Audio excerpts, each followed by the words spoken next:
Well, hi and welcome to my shop. And we're going to be taking a look at this very interesting radio.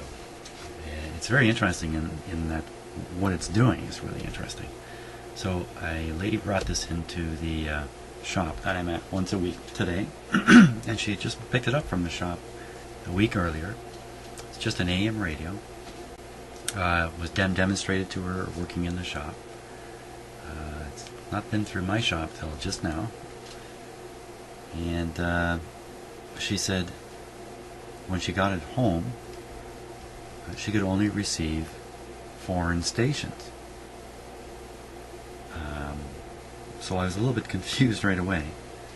Okay, so it's an AM radio. Foreign stations? Well, some foreign language stations. Here in Canada, there's all kinds of people living here. And there's often community radio stations. And so there can be a Chinese station and a Punjabi station and stuff like that. So I listened to her talk about it, and I asked her a few questions, and became aware that she's a really serious AM radio listener. And she's a pretty smart woman. So I had to kind of wonder, why, how could it be? Normally, these kinds of stations are only at the high end of the band, and the commercial stations tend to be at the low end of the band. I think that's just a historical thing. That, historically, radio started kind of at the lower end of the band. I'm going to guess just because it's easier to generate these lower frequencies. There's really quite a difference between the bottom of the AM band and the top, because you're going from 500 all the way up to 1500. That's really, it's a factor of 3 going up. So anyway, maybe you could say newer community stations have shown up closer to the top of the band. I don't know. I really don't know the reason, to be honest with you. But in Toronto, there are a few just up near the top of the band. So I plugged in the radio, turned it on in the shop, and tuned around, and to my surprise, it was picking up, first of all, more foreign language stations. I hate to call it that. They're foreign, they're just another language station, non-English language station, let me call it that. And sure enough, it was picking them up at the bottom of the band.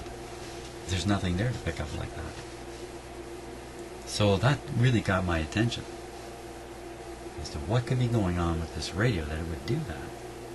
Now, if it was out of alignment and the upper part of the band was down here, then you wouldn't pick anything up here.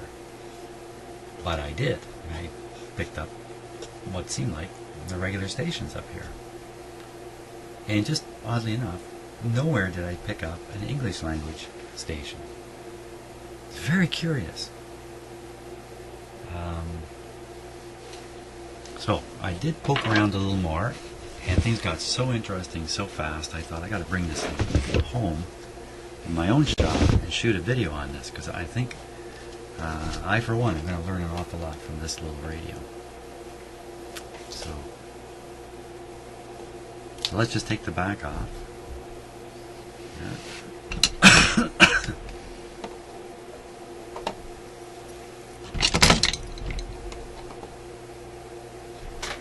Oh.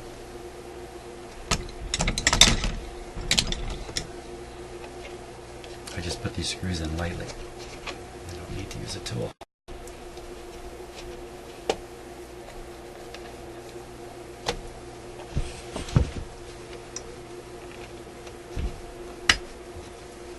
I think the radio has a pretty cool look to it, especially the style of the numbering. That's really classic.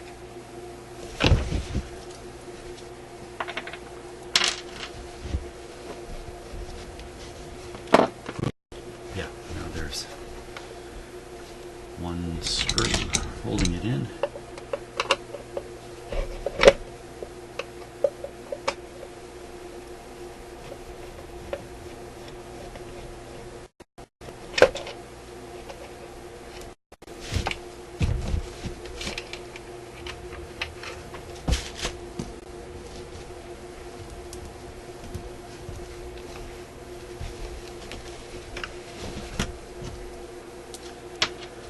Okay, just pop it out the back.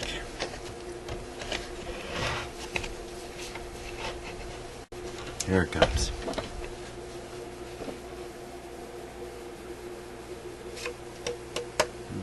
Metal plate there. Very good. Okay, we'll just set that aside. There's no information in it.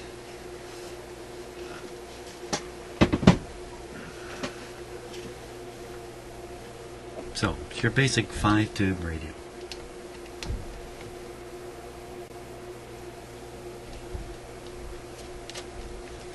So let's operate it down here and see what it does here. Normally,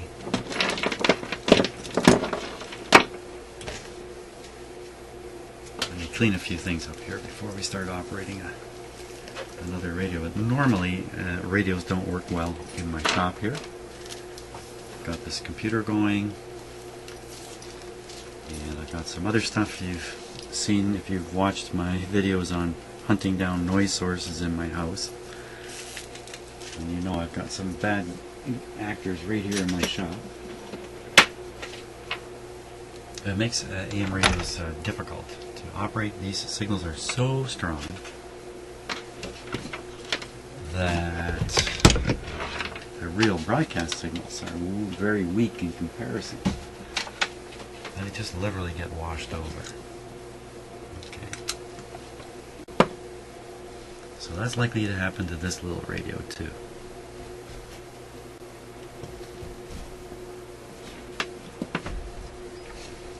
Now this is also, because it's a 5-tube radio, it's almost certainly got a hot chassis, so let's clip on and watch for that. See if I can get my, there he is. This red light here. It'll come on if the chassis is hot. Okay, so switch is off. Tuning's working. Watch here. Okay, so our line voltage is 120 tonight. And now I'm going to switch it on. I see the light is not on up here. Switch it on. The light is still not on. But you can see this light came on a little bit, which is the one that's restricting the current going into the radio.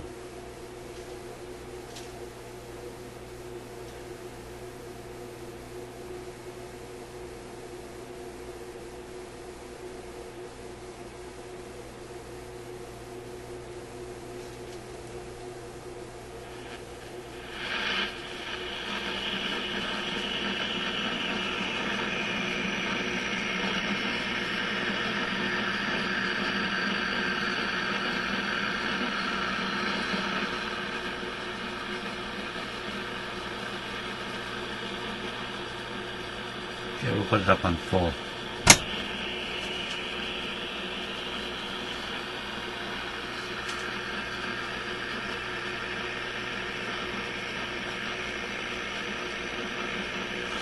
Now I'm going to double check this chassis voltage here.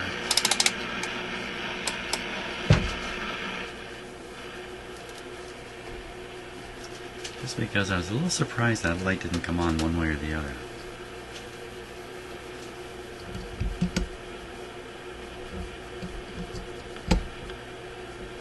Complete zero.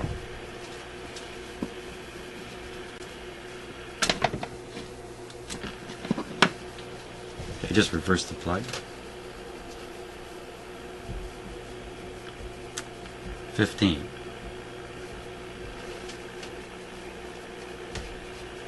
Okay. Better to be sure. And I'll keep the light connected here.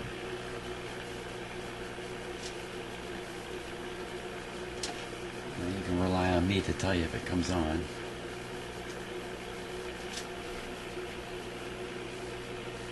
And let's tune around here.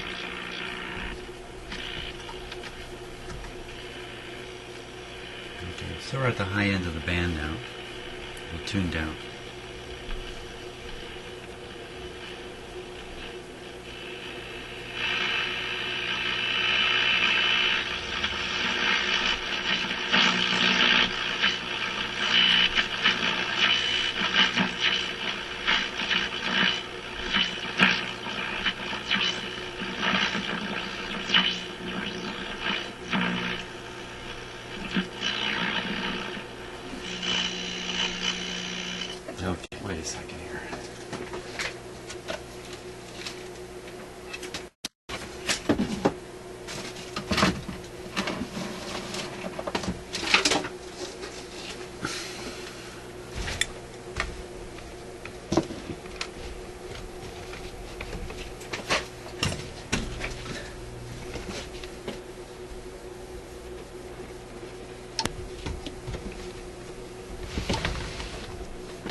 ground wire just snapped off. That's interesting.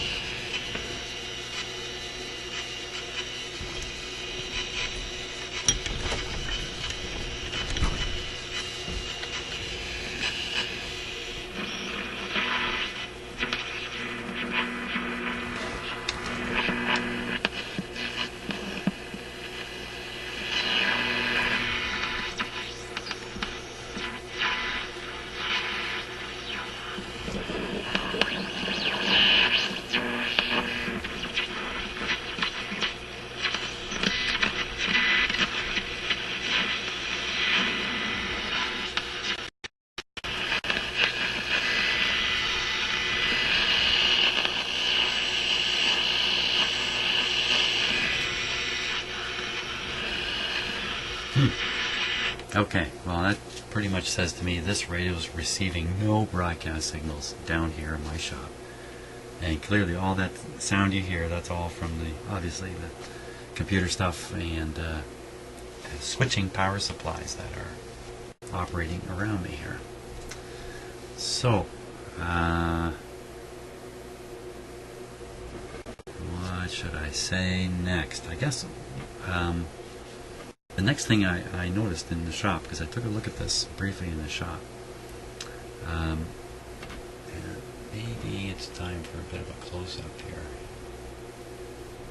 on this. I'll just bring this camera just a little bit closer, so... Or should I? Oh, I just can't decide. Too many options in life. Yeah. Okay.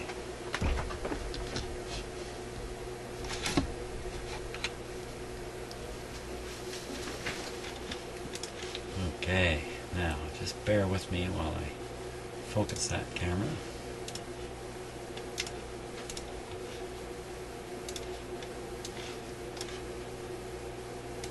Okay, here we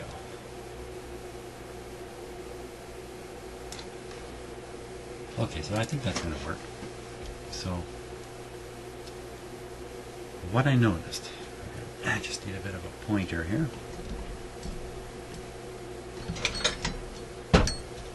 Good. Here's one of my sticks. Okay, so I saw this right away. Now, this is kind of weird. Green wire, that's very common on a radio. Jointed to this wire just in space here, that's not normal. So my guess is this wire doesn't go here. These two don't go together. So the next thing I noticed is there appears to be only this wire coming back to the radio. When I look in here, you know, just like that old magician trick that they pass the rod through, there's no wires. This is the only wire. So that doesn't make sense. In a radio like this, there's a loop antenna. There should be two connections between the antenna and the radio. One, just like this, and the other one, I suspect, should be going to a ground point in here somewhere. And I'm not sure exactly where or how. Now there's a screw down there.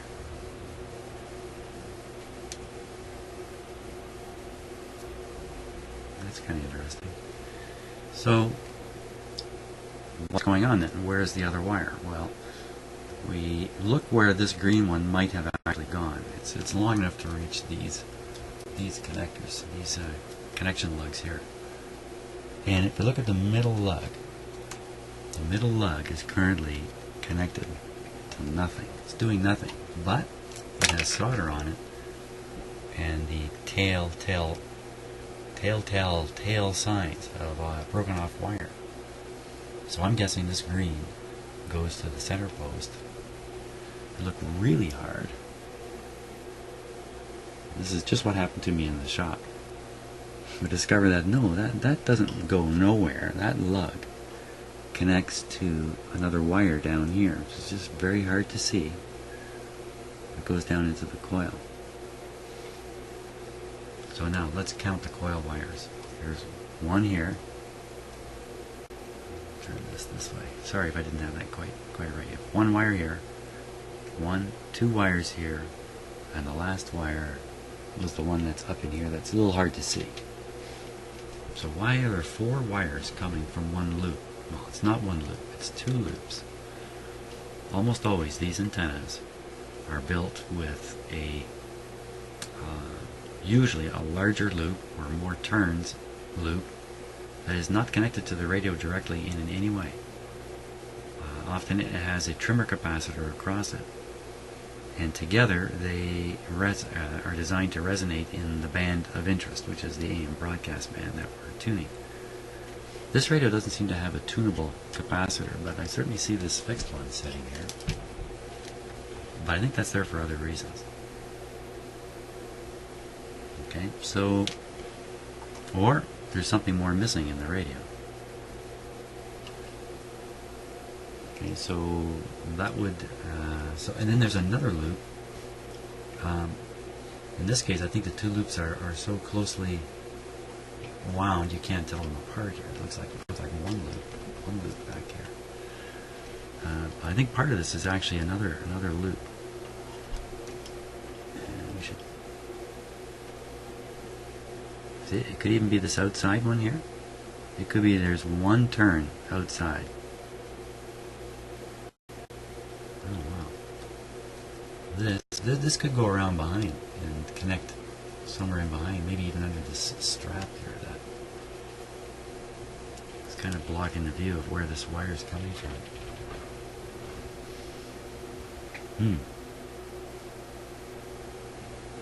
Yeah, the more I look at it, the more I think there's an outside wire, and then the inside stuff is all the same.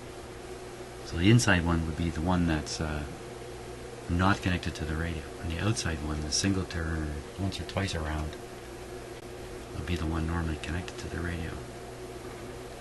I don't know for sure. But something's not right. There's no way you can have a loop antenna connected with a wire like this. This just does not add up at all. So the other really important thing is an awful lot of the tuning of the radio is done by this antenna. And it's not so much to make the antenna sensitive so it can grab these signals. It's actually better to think of it the other way around. It's to help the antenna reject signals that are of no interest to the radio. So those would be out-of-band signals. So you wouldn't want to cue this antenna to be too high. So you don't want this to be too sharp of a tuned thing. But nevertheless, you want it to roll off outside the band, and that way you attenuate all the signals that are of no interest to this radio. Would never be of any interest to this radio. And in all that stuff is, guess what? A world of noise in my house. So the more effective the antenna is at doing this, the quieter and better result you'll get out of the radio, out of this little radio. Because there isn't all that much tuning this radio. It'll be that antenna, and then there's going to be tuned circuits here with the tuning capacitor. There's not much more to it, in a sense. Yeah, there's lots more tuned circuits in the radio, but when it comes to kind of forming the radios, well, I better not say this. Yeah, I'm talking too much. So, what to do? That's really what I need to work on. What to do with this guy? Figure out how to properly connect the antenna. Well, let's see. These 2 wires here are both connecting to this one terminal. Okay, so I'll have one wire is from one coil and the other wire is from the other coil.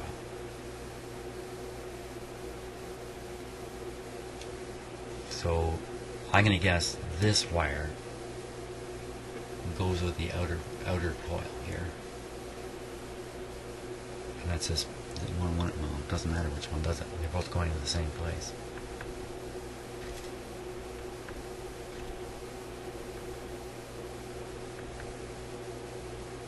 So this other wire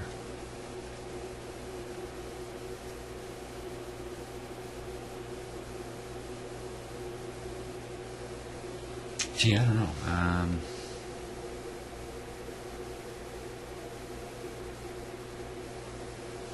Yeah, if this green one is supposed to go there, then the other one would want to go to the chassis, I would think. So, but you know what? Hey, but rather than do that right now, I'll leave this connected this way, and I'll just clip. Well, I'll just clip that to the chassis there. That's my thinking. I'm not really sure at all what I'm doing, but hey, that's where all the fun is.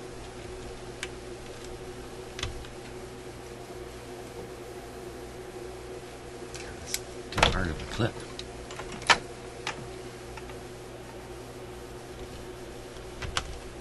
Okay.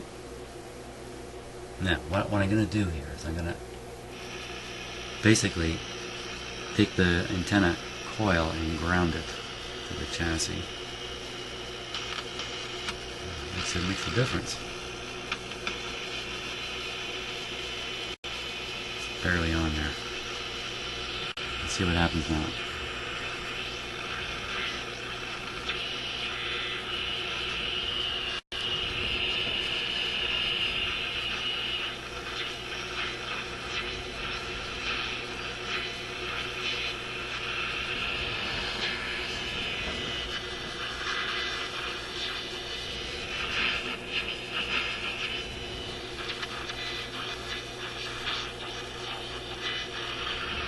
Still just a big whack of noise.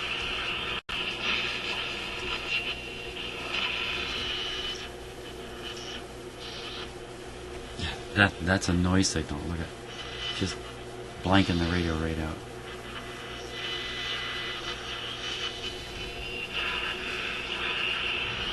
Okay, well I hope that's not correct in what I've done, because I get something better than this going. See, the thing is that there's lots of radios I've brought into my shop here that have tuned AM radio. I've had a couple in here that have tuned it beautifully, sitting right here, as if there's no noise around. And then I have these other radios, the other extreme, which is this type of radio, which just seems to be awash in noise. So I'm really interested in what is going on here. And you know what, another thing I've noticed a lot with these radios, this one's not doing it. Some of them, you affect the antenna like this, just putting your thumb on it, or something like that, just to change the characteristic of the antenna, and the reception becomes much better. Well, I would think if the thing was all tuned up, there's only one way it could go, which is much worse. So if it gets better, it always leaves me wondering what's going on. Now, you might say, well, I'm just adding my antenna-ness to it. You know, I'm becoming part of the antenna, thumbing my signal into it. But I don't think so. I think I'm affecting the resonance of the coil when I'm doing that. Or capacitance, maybe. I don't know. I don't know. It's a big mystery to me. Let's see, what else can we try here?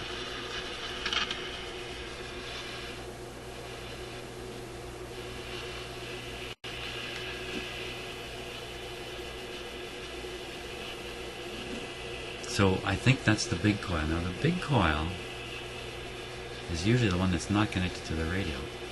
And the pickup coil, the small one,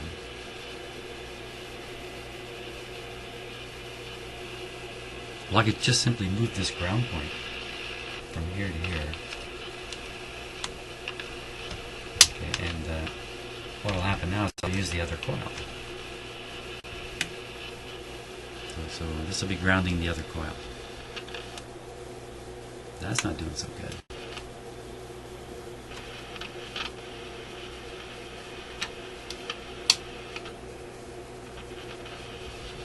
That's not helping too good.